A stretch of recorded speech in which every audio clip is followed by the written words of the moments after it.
అగ్రదేశాలు వెదజల్లిన కర్బన విషానికి మొత్తం ప్రపంచ దేశాలన్నీ మూల్యం చెల్లించుకుంటున్నాయి. పారిశ్రామిక విప్లవాలతో ఆర్థికంగా బలోపేతమై సంపన్న దేశాలుగా అవతరించిన అగ్రదేశాలు విశ్వ వాతావరణానికే ఎర్త్ పెట్టాయి. అందుకే ఋతుచక్రం గతి తప్పింది. ఎండాకాలం ఎండలుండవు, వానాకాలం వర్షాలు పడవు, శీతాకాలం ఉక్కపోత చంపేస్తుంది. కానీ కాలంలో కుంభవృష్టిలు వచ్చి పంట పొలాలను ముంచెత్తుతున్నాయి. మంచు కొండలు కరిగిపోతున్నాయి, సముద్ర మట్టాలు పెరిగిపోతున్నాయి, భూమండలం వేడెక్కిపోయి పొగలు సెగలు కక్కుతోంది. తీర ప్రాంతాల నగరాలు జల సమాధి అయ్యే ప్రమాదం తరుముకొస్తోంది. వాతావరణాన్ని కాపాడుకోవడానికి ప్రతిజ్ఞ చేయకపోతే మానవ జాతి మనుగడకే ప్రమాదం. అందుకే మొత్తం ప్రపంచం అంతా ఇప్పుడు ప్యారిస్లో కూర్చుంది. చేతులు కాలాక ఆకులు పట్టుకున్నట్లు వాతావరణాన్ని కలుషితం చేసి చేసి ఇప్పుడు కళ్ళు తెరిచారు. మనిషి చేసిన తప్పిదాల వల్లే వాతావరణంలో అనూహ్య మార్పులు చోటు చేసుకుంటున్నాయి. భూమి కోపంతో రగిలిపోతోంది. బూమెరాంగ్ ఇవాల్టి మ్యాగజైన్ స్టోరీ.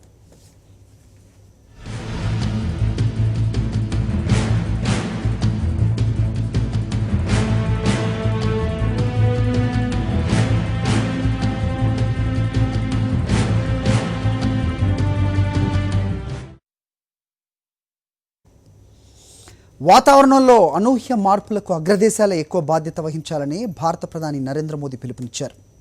ఏళ్ల తరబడి కర్బన ఉద్గారాలను విచక్షణారహితంగా వెదజల్లిన దేశాలు ఆ బాధ్యతను అభివృద్ధి చెందుతున్న దేశాలపైకి నెట్టేయటం కరెక్ట్ కాదని మోదీ అన్నారు.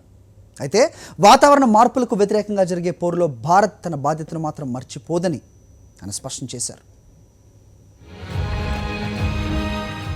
వాతావరణ మార్పులపై ప్యారిస్లో ఆరంభమైన అంతర్జాతీయ సదస్సు కర్బన ఉద్గారాలను తగ్గించాలంటూ ప్రపంచ దేశాలకు పిలుపునిచ్చింది. అమెరికా అధ్యక్షుడు బరాక్ ఒబామా ఈ మేరకు వ్యాఖ్యానించారు. అయితే దానికి ప్రతిస్పందనగా భారత ప్రధాని నరేంద్ర మోదీ ధీటుగా బదులిచ్చారు. ఇంతవరకు పారిశ్రామిక ప్రగతి కోసం శిలాజ ఇంధనాలను వినియోగించి కర్బన ఉద్గారాలను విచ్చలవిడిగా వెదజల్లింది అగ్రదేశాలేనని మోదీ గుర్తు చేశారు. పారిశ్రామిక ప్రగతితో ఆర్థిక ప్రగతి సాధించిన దేశాల కారణంగానే వాతావరణంలో అనూహ్య మార్పులు చోటు చేసుకున్నాయన్నారు. దాని పర్యవసానాలను భారత్ వంటి అభివృద్ధి చెందుతోన్న దేశాలు భరించాల్సి వచ్చిందన్నారు. ఇప్పుడు ప్రగతి పథంలోకి దూసుకుపోయే క్రమంలో కర్బనాన్ని మళ్లించే హక్కు భారత్ వంటి దేశాలకు ఉందని మోదీ అన్నారు. కర్బన ఉద్గారాలను తగ్గించుకోవడానికి వీలుగా అభివృద్ధి చెందిన దేశాలు తాము సాధించిన సాంకేతిక పరిజ్ఞానాన్ని చిన్న దేశాలకు అందించాలని మోదీ విజ్ఞప్తి చేశారు. అయితే కర్బన ఉద్గారాల తగ్గింపు విషయంలో భారత్ అనుకున్న లక్ష్యాలకు కట్టుబడే ఉందని ఆయన పేర్కొన్నారు. 2030 నాటికి 33% మేరకు తగ్గిస్తామన్నారు. భారతీయులు ప్రకృతిని దైవంగా భావిస్తారని, ప్రకృతి కంటే ఎక్కువ ఏదీ కాదని భారతీయులు ఎన్నడూ భావించలేదని మోదీ సూచించారు. శిలజేతర ఇంధన వినియోగంపై దృష్టి సారించామని, సోలార్ విద్యుత్ ఉత్పాదన కోసం బృహత్తర ప్రణాళికలు సిద్ధం చేసుకున్నామని మోదీ అన్నారు. అందులో భాగంగానే 100 దేశాలతో కలిసి సౌర కూటమి ఏర్పాటులో భారత్ కీలక పాత్ర పోషిస్తోందన్నారు. సౌర కూటమి ఆలోచనపై ఐక్యరాజ్య సమితి సైతం భారత్ చొరవను అభినందించింది. 12 రోజుల పాటు సాగే ప్యారిస్ సదస్సులో హేతుబద్ధమైన నిర్ణయాలు తీసుకోవాలని మోదీ కోరారు. ఇంటర్నేషనల్ డెస్క్, సాక్షి న్యూస్. ఋతుచక్రం సక్రమంగా తిరగటం లేదు. దాని ఇష్టం వచ్చినట్లు అడ్డదిడ్డంగా తిరిగేస్తోంది. దానివల్ల మన జాతకాలు కూడా తలకిందులవుతున్నాయి. ఏది అనుకున్నట్టు జరగడం లేదు. అన్నీ అనూహ్యమే, అన్నీ ప్రమాదకరమే. అసలు భూమండలానికి ఏదో అయ్యింది. అందుకే ఈ విపరీత పోకడ.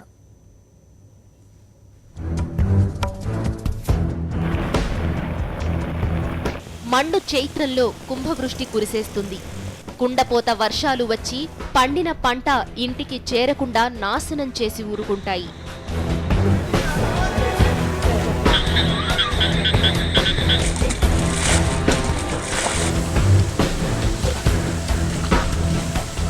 మార్గశిర మాసంలో మండుటెండలు బెంబేలెత్తిస్తాయి. వేడివేడి సెగలు పొగలు కక్కుతాయి. అసలు చలికాలమేనా అని ఆశ్చర్యపోవలసి వస్తుంది.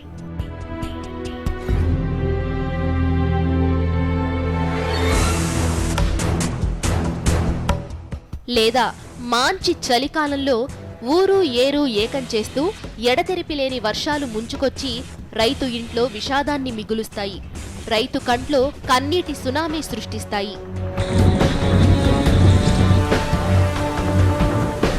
ఇప్పుడు తమిళనాడులోనూ, నెల్లూరు మొదలుకొని కోస్తాంధ్రలోనూ నిన్న మొన్నటి వరకు పడ్డ వానలు అవే.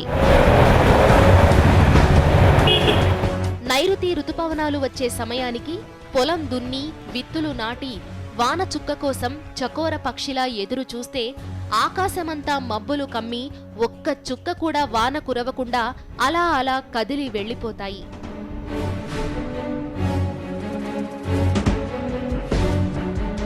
ఏది పద్ధతి ప్రకారం జరగదు, ఏది ఋతు ప్రకారం జరగదు. అసలు ఋతుచక్రమే దారి తప్పేస్తోంది. దానిష్టం వచ్చినట్లు అది తిరగబట్టే భూమి మీద బతికే జీవరాశికి కష్టాలు మొదలయ్యాయి.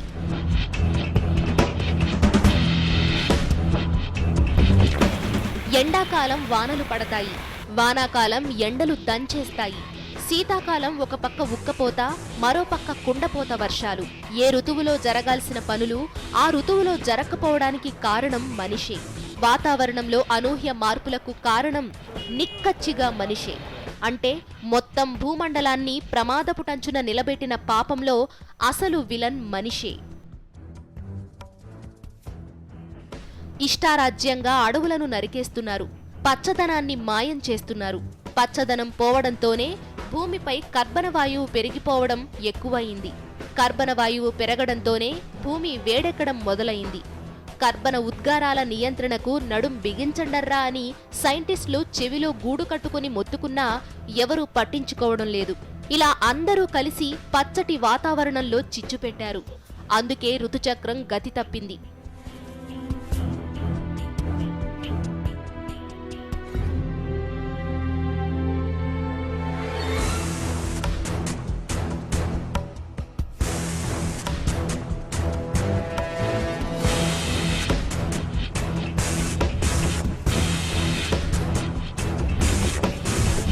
చేసిన తప్పులను పదే పదే చేస్తూ పోవడం వల్లనే పరిస్థితి అత్యంత ప్రమాదకరంగా మారింది. అందుకే ఇప్పుడు మొత్తం ప్రపంచమంతా అప్రమత్తమైంది. వాతావరణ మార్పులపై చర్చించేందుకు ఉద్దేశించిన ప్యారిస్ సదస్సులో ప్రపంచ దేశాలన్నీ ఇప్పుడు చేసిన తప్పులను తలుచుకుంటున్నాయి. జరగబోయే నష్టాన్ని తలుచుకుని భయపడుతున్నాయి. ప్రపంచ దేశాలన్నీ కూడా వాతావరణాన్ని పరిరక్షించే దిశగా చర్యలు తీసుకోవాలని ప్యారిస్ సదస్సు పిలుపునిస్తోంది. ఏళ్ల తరబడి వాతావరణ కాలుష్యానికి కారణమైన అగ్రదేశాలు ఇప్పుడు చిన్న దేశాలకు సుద్దులు చెబుతున్నాయి. ఇప్పటికే చాలా ఆలస్యమైంది. ఇప్పటికైనా కళ్ళు తెరిస్తే ప్రమాద తీవ్రతను తగ్గించుకునే వీలుంది. అందుకే వాతావరణాన్ని కంటికి రెప్పలా కాపాడుకోవడానికి అన్ని దేశాలు చేతులు కలపాలి. సెంట్రల్ డెస్క్, సాక్షి న్యూస్.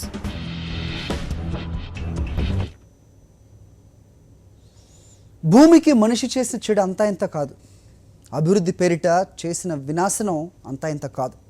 ఫలితంగా కాలుష్యం కోరలు చాచింది, భూ ఉపరితలాన్ని వేడెక్కించింది, ధృవాలను కరిగించేస్తోంది, సముద్రంలోని నీటిని ఆవిరి చేస్తోంది. దీనివల్లే వచ్చే అరిష్టాలు అన్నీ ఇన్ని కావు. ప్రపంచ వాతావరణంలో ప్రతికూల మార్పులకు బీజం ఇప్పటిది కాదు. దాదాపు 300 సంవత్సరాల క్రితమే మొదలైన పారిశ్రామిక విప్లవం వాతావరణంలో కాలుష్యానికి బాటలు వేసింది. మనిషి జీవితాన్ని అనూహ్య మలుపులు తిప్పిన పారిశ్రామిక విప్లవం తర్వాత దశల్లో ఆ మనిషినే కాటువేసింది. 1800 నాటికి పారిశ్రామిక విప్లవం చాలా ఉన్నత స్థాయికి చేరింది. బ్రిటన్, యూరప్ సహా ఉత్తర అమెరికా ప్రాంతంలో భారీ ఎత్తున పరిశ్రమలు ప్రారంభమయ్యాయి. చివరకు 19వ శతాబ్దం నాటికి అనూహ్య వేగంతో ముందుకు సాగింది. వీటన్నింటి నుంచి వెలువడుతున్న కాలుష్యం, వాతావరణ ప్రతికూల ప్రభావం 1960ల నాటికి గానీ గుర్తించలేకపోయారు. పారిశ్రామిక విప్లవం ప్రారంభమైన తర్వాత ఈ 300 సంవత్సరాల్లో భూ ఉపరితల ఉష్ణోగ్రతల్లో అనూహ్య మార్పులు వచ్చాయి. గడిచిన 100 ఏళ్లలో 0.8 డిగ్రీల సెంటీగ్రేడ్ మేర ఉష్ణోగ్రత పెరిగింది. 21వ శతాబ్దంలోని అత్యధిక సగటు ఉష్ణోగ్రతలు దాదాపు 14 సంవత్సరాలు ఉంటే, అంటే 2015 కూడా ఒకటి.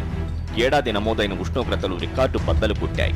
వచ్చే కొన్నేళ్లలో భూ ఉపరితల ఉష్ణోగ్రత కనీసం 2 డిగ్రీల సెంటీగ్రేడ్ పెరుగుతుందని అంచనా వేస్తున్నారు. సముద్ర నీటి మట్టాలు క్రమంగా పెరుగుతున్నాయి. గడిచిన శతాబ్ద కాలంలో సముద్ర నీటి మట్టం కనీసం 15 సెంటీమీటర్ల నుంచి 20 సెంటీమీటర్లకు పెరిగింది. ఏడాదికి 1.5 మిల్లీమీటర్ల నుంచి 2 మిల్లీమీటర్లు పెరుగుతున్నాయి.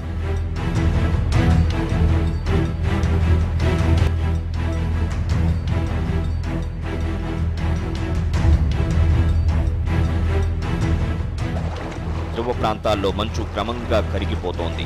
1980 నాటికి ఆర్కిటిక్లో 78 లక్షల చదరపు కిలోమీటర్ల మేర మంచు ఉంటే 2015 నాటికి అది 46 లక్షల చదరపు కిలోమీటర్లకు తగ్గిపోయింది. 2037 నాటికి ధృవాల వద్ద గడ్డకట్టే పరిస్థితులు ఉండవచ్చన్నది శాస్త్రవేత్తల అంచనా. ఇదే జరిగితే ఊహించలేని వైపరీత్యాలు సంభవిస్తాయి.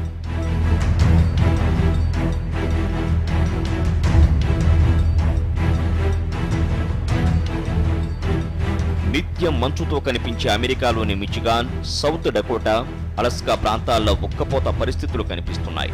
న్యూయార్క్, కాలిఫోర్నియా నగరాల్లో సముద్ర మట్టాలు పెరుగుతున్నాయి.